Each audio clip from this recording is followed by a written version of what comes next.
Halo, selamat pagi adik-adik. Bagaimana kabar saat ini? Sehat? Sukacita? Puji Tuhan. Kita akan bersama-sama kembali belajar kebenaran firman Tuhan di sekolah minggu ini, dan saat ini kita akan belajar bersama-sama pelajaran yang keenam. Kemarin kita belajar tentang bagaimana tegas terhadap dosa, dan saat ini salah satu di antaranya. Termasuk hal ini. Bagaimana kita belajar tentang perceraian. Ajaran Kristen tentang perceraian. Bagaimana di mata Tuhan tentang perceraian? Perlu kita kepahami bersama-sama meskipun adik-adik belum menikah. Namun penting sekali untuk mengetahui makna perceraian di dalam sebuah pernikahan. Kita akan bersama-sama berdoa, kita akan menyerahkan sama Tuhan supaya Tuhan memberikan hikmat kepada kita. Tuhan Yesus yang mengasihi kami bersyukur Tuhan di pagi hari ini kembali Tuhan satukan kami untuk mendengarkan firman-Mu yang disampaikan oleh Rasul Paulus, dan juga Tuhan biarlah boleh menjadi pengajaran buat kami, buka kami hati pikiran kami supaya kami boleh memahami makna perceraian dalam kehidupan orang percaya.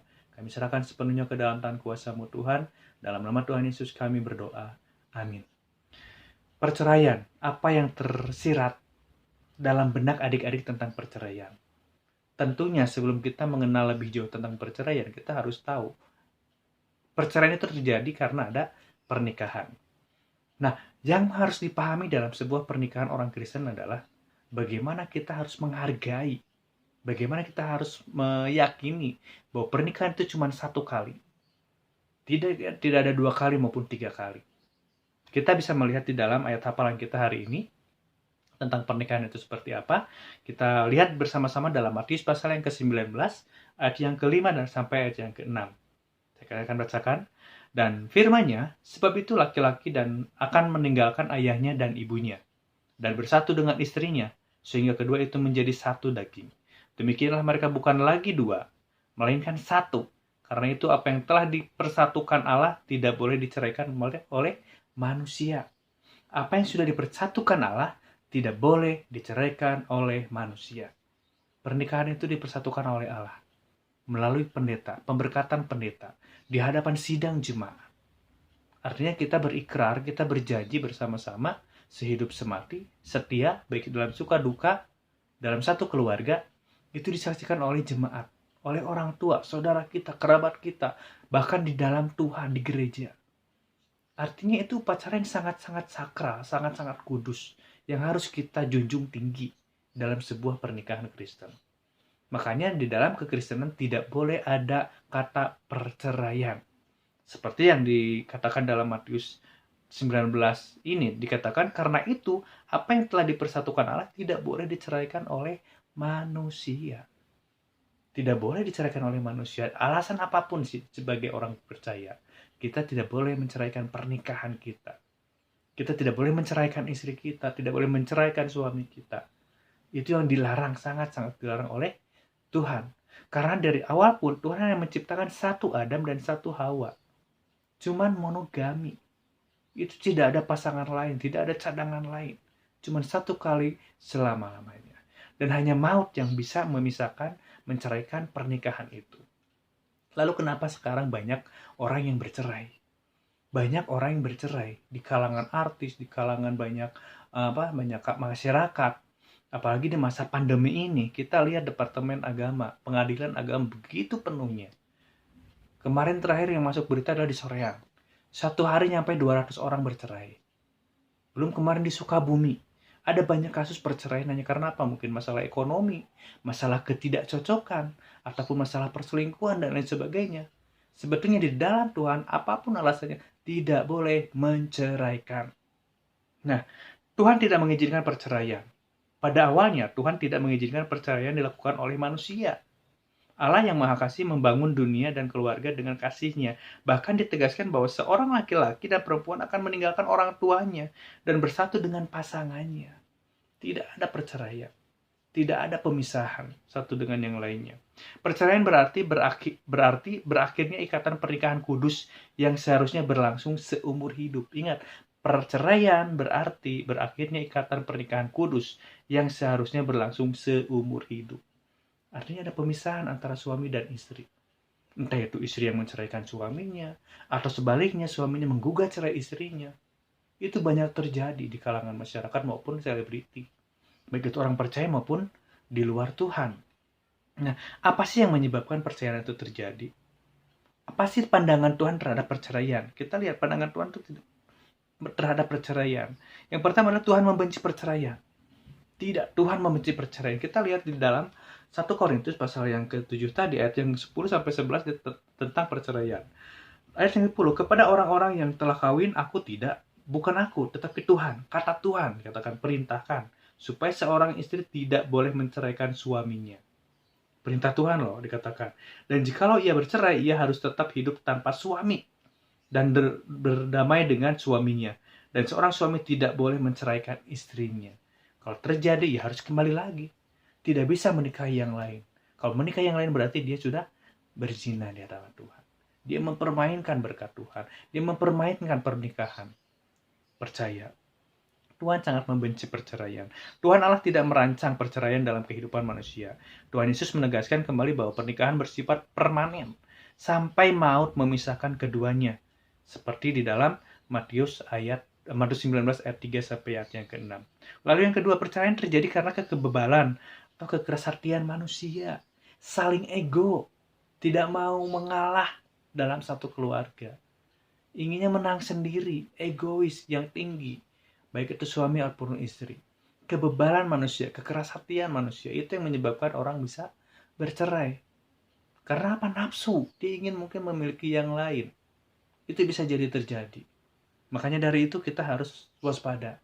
Pada saat sudah menikah, kita harus waspada. Kita harus sangat mengasihi pasangan kita. Lalu perceraian berarti memutuskan kasih dan anugerah Allah.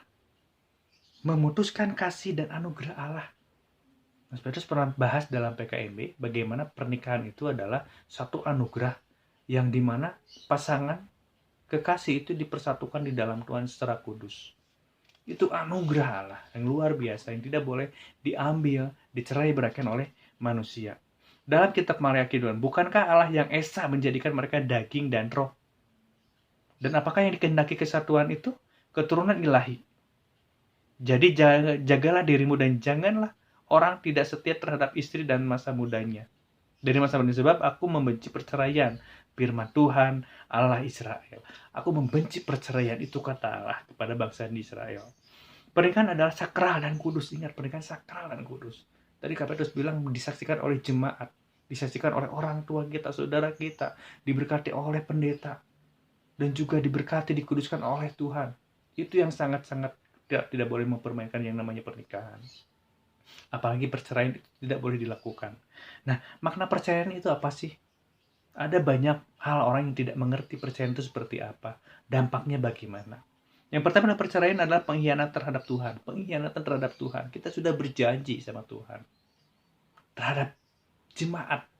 Di depan jemaat. Di hadapan pendeta. Kita sudah berjanji di hadapan Tuhan. Kita saling setia, saling mengasihi satu dengan yang lain dalam kondisi apapun. Tapi kalau kita mengingkarinya, kita mengkhianati Tuhan. Yang kedua adalah perceraian bukanlah rencana awal Tuhan. Tuhan tidak merencanakan perceraian. Dari awalnya Tuhan menciptakan Adam dan Hawa. Satu pernikahan, sekali selama-lamanya.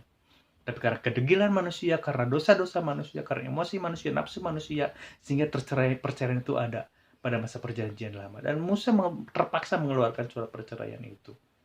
Karena apa? Dampaknya meluas. Sehingga manusia semakin jauh semakin berdosa.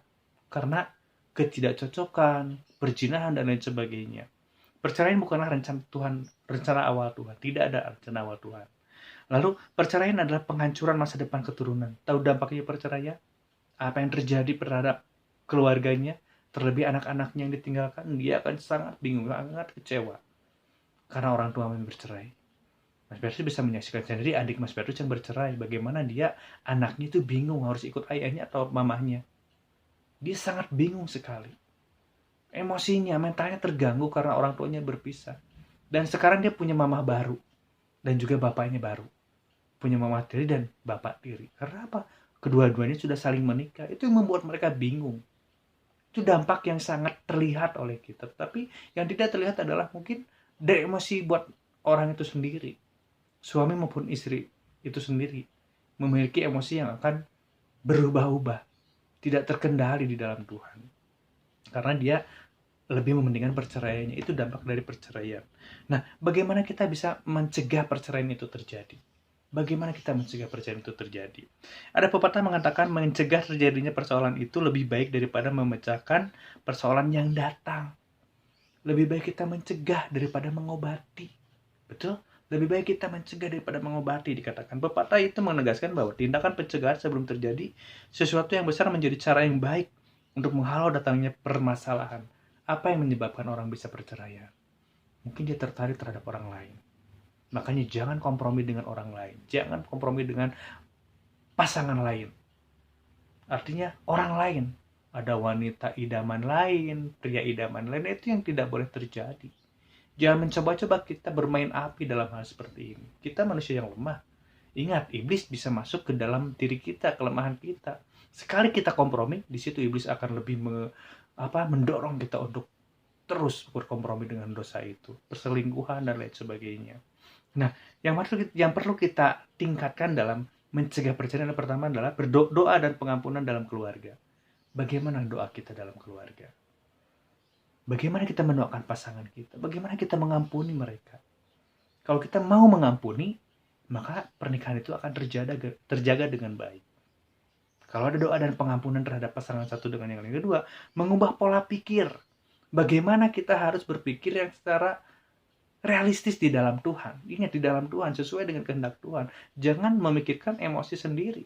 Kita lihat kehendak Tuhan. Kalau memang kita sebagai orang percaya, ya kita patokannya adalah kehendak Tuhan, bukan emosi kita, bukan nafsu kita. Bagaimana pola pikir kita? Banyak perceraian terjadi dalam keluarga Kristen karena pola pikir yang keliru. Mereka berpikir bahwa berkeluarga hanyalah sekedar ikatan cinta semata. Nanti apabila suami dan istri tidak saling mencinta lagi, mereka bisa mengakhiri ikatan keluarga. Itu yang menjadi dikatakan kasih erosnya terlalu kuat. Kasih eros itu akan lenyap begitu saja tanpa diimbangi kasih agape. Agape kita harus kuat, baik itu kepada pasangan kita maupun kepada Allah.